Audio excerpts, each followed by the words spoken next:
وريني بقى كده يا ابني اخر اخبار النادي الاهلي، وريني كده.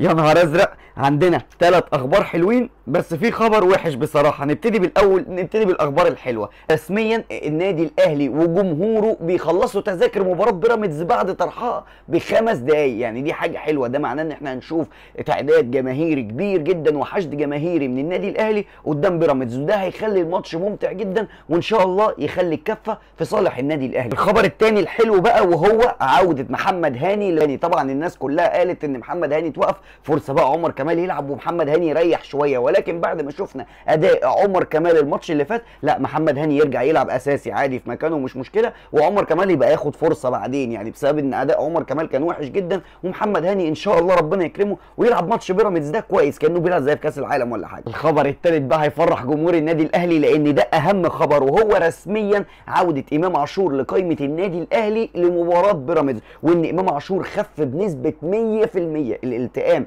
الحمد لله تم شفائه بنسبه 100%، لكن الجهاز الفني خايف عليه من ان هو يتسرع في مشاركته عشان خاطر الاصابه ما تتجددلوش. فرحتوا خلاص بالاخبار الحلوه ومبسوطين يا جمهور الاهلي؟ خدوا بقى الاخبار الوحشه. استمرار غياب كل من ياسر ابراهيم وياسين مرعي ومحمد شكري، واستمرار غياب كمان مروان عطيه وعدم جاهزيته لمباراه بيراميدز. اكتبوا لي بقى في الكومنتات انهي خبر فرحك وانهي خبر ضايقك.